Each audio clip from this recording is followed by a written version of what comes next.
আসসালামু আলাইকুম। বিডি নিউজে আপনাদেরকে স্বাগতম। সংবাদের শুরুতেই শিরোনাম, পরে বিস্তারিত। প্রথমবারের মতো ইসরায়েলের প্রধান বিমান ঘাঁটিতে ভয়ঙ্কর হামলা। এদিকে এবার জর্ডানে ইসরায়েলি দূতাবাসের কাছে বন্দুক হামলা। রাশিয়ায় শিক্ষার্থীদের নির্মমভাবে গ্রেপ্তারের বিরুদ্ধে ইরানের প্রতিবাদ। লেবানন জুড়ে ইসরায়েলি হামলায় নিহত আরও 33।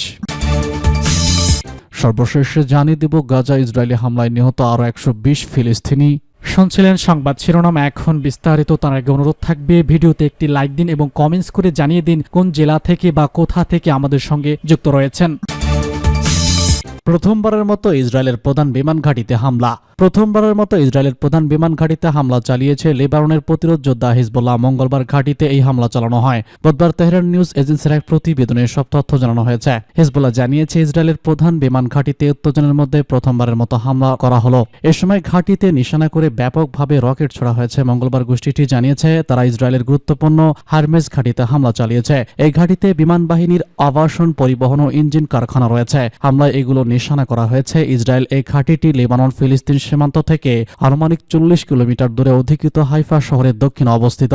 হিজবুল্লাহ জানিয়েছে ইসরায়েলে এই হামলা ছিল খাইবার সিরিজের অপারেশনের অংশ। এটির মূল লক্ষ্য সংবেদনশীল গোয়েন্দা ঘাঁটি এবং অন্যান্য কৌশলগত অবস্থান। এছাড়া হুতিন ব্যারাকে রাবিম ব্রিগেডের কমান্ডো সেন্টারেও ড্রোন হামলা চালিয়েছে। এটি তার লক্ষ্যবস্তুতে সফলভাবে আঘাত এনেছে। বিবিসির এক বিশ্লেষণে বলা হয়েছে সর্বাত্মিক যুদ্ধের দ্বারপ্রান্তে মধ্যপ্রাচ্য। গত বছরের বিশ্বে অনেক বিপর্যয়ের মুহূর্তে এসেছে, তবে এবারেরটি সব থেকে ভয়াবহ। সম্প্রতি লিবাননের সশস্ত্র গোষ্ঠী হিজবুল্লাহ নেতা হাসান নাসরুল্লাহ নিহত হয়েছেন। এরপর লেবানন স্থল হামলা শুরু করেছে ইসরায়েল। অন্যদিকে ইরান প্রায় 200 ক্ষেপণাস্ত্র হামলা চালিয়েছে। ইসরায়েলের তেহরানে পাল্টা হামলা চালানোর ঘোষণা দিয়েছে তেল আবিব। যুক্তরাষ্ট্রের নেতৃত্বাধীন পশ্চিমা আঞ্চলিক শক্তিগুলো উত্তেজনা কমানোর জন্য চাপ দিচ্ছে। জাতিসংঘের নিরাপত্তা পরিষদ দ্রুত সংঘাত বন্ধের আহ্বান জানিয়েছে। শিল্পোন্নত দেশগুলোর জোট G7 এর পক্ষ থেকে সব পক্ষকে ধৈর্য ধারণ করতে বলা হয়েছে, কিন্তু এখনো পর্যন্ত সব চেষ্টা ব্যর্থ। এর আগে যে কোনো সময়ের চেয়ে মধ্যপ্রাচ্য সর্বাত্মিক যুদ্ধের দ্বারপ্রান্তে চলে এসেছে। গত এক সপ্তাহে ঘটে যাওয়া এসব ঘটনার কারণে মূলত এই পরিস্থিতি সৃষ্টি হয়েছে। হিজবুল্লাহ প্রধান হাসান নাসরুল্লাহকে হত্যায় লেবাননের বিরুদ্ধে গত 27 সেপ্টেম্বর সন্ধ্যায় ইসরায়েলে বোমা হামলা চালায়। সেখানে ব্যাপক বিস্ফোরণের ঘটনা ঘটে। অনেক আবাসিক ভবন ধসে পড়ে। মাটিতে বড় গর্ত সৃষ্টি হওয়া, আকাশ ধুলাবালি ও ধোঁয়ায় ভরে ওঠে। পুরো লেবানন থেকে এই দৃশ্য দেখা যায়। এ হামলায় মাটির নিচে থাকা হিজবুল্লাহর বাংকার লক্ষ্য করে এ হামলায় নিহত হন হিজবুল্লাহ নেতা হাসান নাসরুল্লাহ। ইসরায়েলের এক সপ্তাহ ধরে চালানো হামলায় 500 জনের বেশি মানুষ নিহত হওয়ার পর নাসরুল্লাহর মৃত্যুর খবর সামনে আসে। এক সপ্তাহ আগে এই সশস্ত্র গোষ্ঠীকে লক্ষ্য করে পরপর অসংখ্য ওয়াকি-টকি এবং পিজার বিস্ফোরণ ঘটানো হয়। এতে কমপক্ষে 32 জন নিহত এবং 3000-এর বেশি মানুষ আহত হয়েছিল। এবার জর্ডানে ইসরায়েলি দূতাবাসের কাছে বন্দুক হামলা। জর্ডানের রাজধানী আম্মানে ইসরায়েলি দূতাবাসের কাছে বন্দুক হামলার ঘটনা ঘটেছে। সেখানে পুলিশের পাল্টা গুলিতে হামলাকারী নিহত হয়েছেন। রোববার ভোরে জর্ডানের রাবিহা এলাকায় এই হামলার ঘটনা ঘটে। এ সময় 3 পুলিশ কর্মকর্তা আহত হন। খবর জেরুজালেম পোস্টের। জর্ডানের পুলিশের বরাদ্দে রাষ্ট্রীয় গণমাধ্যম পেজ নিউজ এজেন্সি জানায়, হামলাকারী নিরাপত্তা বাহিনীর উপর গুলি চালালে পুলিশ সদস্যরা তাকে ঘিরে ফেলে এবং পাল্টা আক্রমণে ওই ব্যক্তি নিহত হন। এ সময় পুরো এলাকার নিরাপত্তা ব্যবস্থা জোরদার করা হয় এবং পুলিশ যানবাহন চলাচল বন্ধ করে দেয়। জেরুজালেম পোস্টের প্রতিবেদন অনুযায়ী হামলার পর ইসরায়েলি দূতাবাসের চারপাশে পুলিশ পহরা আরও শক্তিশালী করা হয়। প্রত্যক্ষদর্শীরা জানান, হামলার পর রাবিহা মহল্লায় পুলিশ ও অ্যাম্বুলেন্স দ্রুত পৌঁছায়। পুলিশ এলাকাবাসীকে বাড়িতে থাকার পরামর্শ দেয়। ইসরায়েলি দূতাবাসে একটি নতুন কোনো ঘটনা নয়। ইসরায়েলি দূতাবাসের বিরুদ্ধে বিশ্বের বিভিন্ন জায়গায় হামলার ঘটনা বাড়ছে, বিশেষত গাজা ও ফিলিস্তিনের পরিস্থিতির উপর। এসব হামলার পিছনে সাধারণত ফিলিস্তিনের অধিকার ও ইসরায়েলের সামরিক কর্মকাণ্ডের বিরোধিতা রয়েছে। বিশেষত ইসরায়েলি গণহত্যা বিরোধী ক্ষোভের কারণে প্রায় এসব হামলার উদ্বুদ্ধ হয়। এছাড়াও ইসরায়েলি দূতাবাসের আশেপাশে নিয়মিতভাবে মানবাধিকার এবং গণহত্যা বিরোধী বিক্ষোভ অনুষ্ঠিত হয়, যা ইসরায়েলের বিরুদ্ধে বিরোধিতা ও ক্ষোভের প্রতিফলন। রাশিয়ার শিক্ষার্থীদের নির্মমভাবে গ্রেপ্তারের বিরুদ্ধে ইরানের প্রতিবাদ।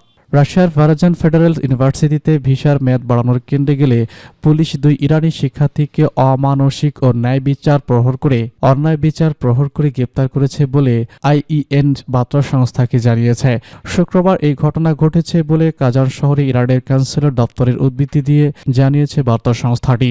IEN জানিয়েছে এই ঘটনার জবাবে ইরান রাশিয়া পররাষ্ট্র মন্ত্রণালয়ের কাছে একটি প্রতিবেদকমূলক নোট পাঠিয়েছে, যেন ইরানি শিক্ষার্থীদের উপর পুলিশের এই সহিংস আচরণে ধরনের নিন্দা জানানো হয়। রাশিয়ার সেই ঘনিষ্ঠ মিত্র ইরানি ঘটনার ব্যাখ্যা চেয়ে অনুরোধ জানিয়েছে। ক্যান্সেলেটের হস্তক্ষেপের পরে 2 জন শিক্ষার্থীকে শুক্রবার দিনের শেষে মুক্তি দেওয়া হয়। টেলিগ্রামের মাধ্যমে কাজান পুলিশের সংবাদ বিভাগ জানায়, পুলিশের মধ্যে সংঘাত যখন শারীরিক পর্যায়ের রূপ নেয় তখন পুলিশ উস্কানিদাতাদের আটক করে। ওই বিবৃতিতে গ্রেফতারের নাগরিকত্ব সম্পর্কে কিছু জানানো হয়নি।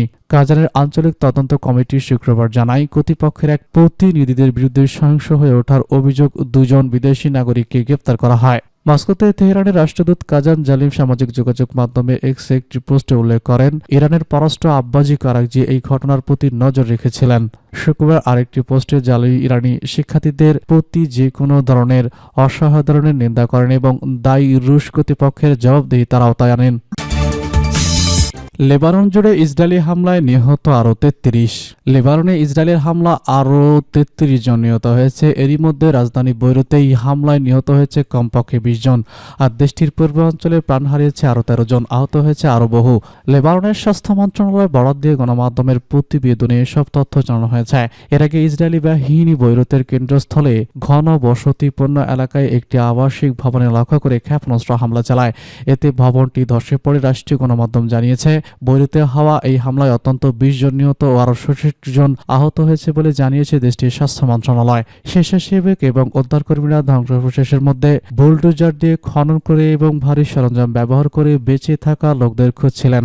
এছাড়া হামলার পর আশেপাশের এলাকা থেকে হতাহতদের শরীরে বিভিন্ন অংশ শনাক্ত করার কাজ জানিয়েছে মন্ত্রণালয় ন্যাশনাল। এসব অঙ্গ প্রত্যঙ্গ ডিএনএ পরীক্ষা করার পরে নিহতের মোট সংখ্যা নির্ধারণ করা যাবে। লেবাননের ন্যাশনাল নিউজ এজেন্সি জানিয়েছে, রাজধানী বৈরুত ভয়ঙ্কর গণহত্যার সাক্ষী হয়েছে। ইসরায়েলি শত্রুদের বিমান বাহিনীর বাস্তা এলাকায় আল মামুস্টিতে 5টি ক্ষেপণাস্ত্র নিক্ষেপ করে একটি 8তলা আবাসিক ভবন সম্পূর্ণরূপে ধ্বংস করে দিয়েছে। গাজা ইসরায়েলি হামলায় নিহত আরও 120 ফিলিস্তিনি। ফিলিস্তিনের অবরুদ্ধ গাজা ভূখণ্ডে ইসরায়েলি হামলা অত্যন্ত 48 ঘন্টায় কমপক্ষে আরও 120 ফিলিস্তিনি নিহত হয়েছে।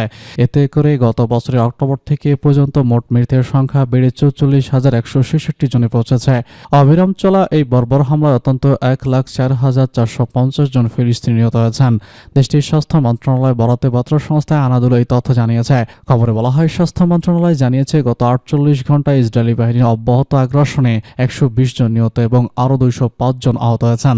অনেক মানুষ এখনও ধ্বংসস্তূপের নিচে এবং রাস্তায় আটকা পড়েছে, কারণ উদ্ধারকর্মীরা তাদের কাছে পৌঁছাতে পারছে না। ফিলিস্তিনি স্বাস্থ্য কর্তৃপক্ষ মনে করছে, গাজা উপত্যকা জুড়ে ধ্বংস হওয়া বাড়ির ধ্বংসস্তূপের নিচে এখনও 10,000-এর বেশি লোক নিখোঁজ রয়েছেন।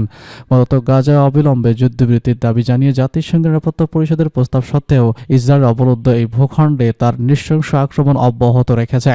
উল্লেখ্য, গত 7 অক্টোবর হামাসের নজিরবিহীন আন্তঃসীমান্ত হামলার পর থেকে ইসরায়েল গাজা উপত্যকায় অবিরাম বিমান ও স্থল হামলা চালিয়ে যাচ্ছে। অবরুদ্ধ এই ভূখণ্ডের 7% অবকাঠামো ক্ষতিগ্রস্ত বা ধ্বংস হয়ে গেছে।